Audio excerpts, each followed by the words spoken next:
नमस्कार दोस्तों। पुराने सिक्के जमा करना एक अलग ही अनुभव है और जमा किए गए सिक्कों के बारे में पूरी जानकारी होना बहुत महत्वपूर्ण होता है, जिससे सिक्कों का सही मूल्य और उसकी विशेषताओं का पता चलता है। तो चलिए आज इस वीडियो में हम सिक्कों की भौतिक रचना की जानकारी लेते हैं। हर सिक्के के दो साइड्स होते हैं, जिसे हम आमतौर पर हेड्स और टेल्स कहते हैं, लेकिन मुद्रा संग्रहण में उसे ऑब्वर्स और रिवर्स साइड कहते हैं।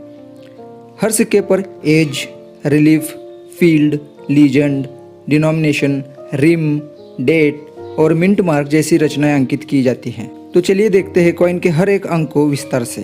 तो शुरुआत करते हैं ऑब्वर्स साइड से। कॉइन की ऑब्वर्स साइड पर पोर्ट्रेट या बस्ट, लीजेंड, रिलीफ, फील्ड ऐसी रचनाएं अंकित की जाती हैं। तो शुरुआत करते हैं पोर्ट्रेट से।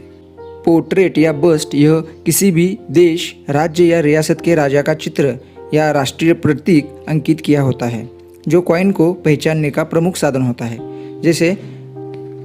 जैसे ब्रिटिश एम्पायर में William IV, Victoria queen, Edward VII के पोर्ट्रेट देखने के लिए मिलते हैं। और रिपब्लिक इंडियन कॉइन्स में अशोक स्तंभ राष्ट्रीय चिन्ह के स्वरूप में चित्रित किया गया देखने के लिए मिल जाता है। लीजेंड, इसे इंस्क्रिप्शन या लेटरिंग भी कहा जाता है।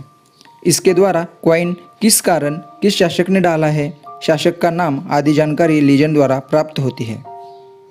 जैसे ब्रिटिश इंडियन कॉइन्स पर किंग जॉर्ज VI के पोर्ट्रेट के साथ राउंड शेप में जॉर्ज VI किंग एम्परर की इंस्क्रिप्शन देखने के लिए मिलती है। अब देखते हैं रिलीफ।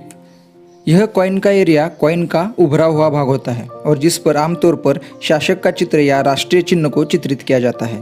पोर्ट्रेट और रिलीफ कॉइन के अभिन्न अंग होते हैं। रिलीफ एरिया के बाद देखते हैं field area. Field area coin का खाली फ्लैट एरिया होता है, जो रिलीफ एरिया से नीचे होता है। फील्ड एरिया के कारण रिलीफ एरिया उभर कर आता है। इसके बाद देखते हैं कॉइन की दूसरी साइड, जो है रिवर्स साइड।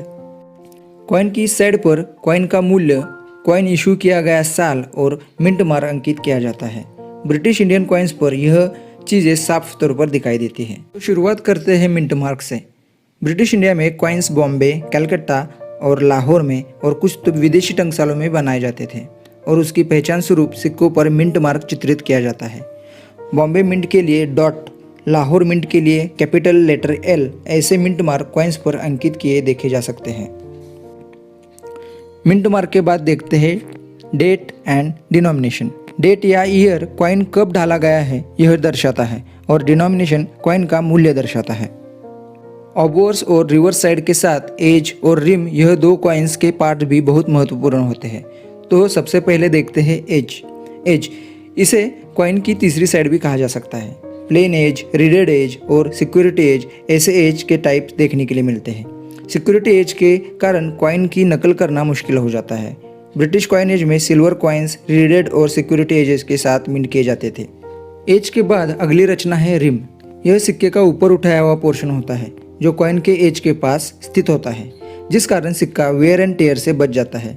सिक्के के ऊपर अंकित चिन्ह, लेटरिंग को सुरक्षित रखने का काम रिम करता है। ब्रिटिश इंडियन कॉइन्स में thick plain rim, tooth decorative rim ऐसी अलग अलग प्रकार की रिम्स देखने के लिए मिलती हैं।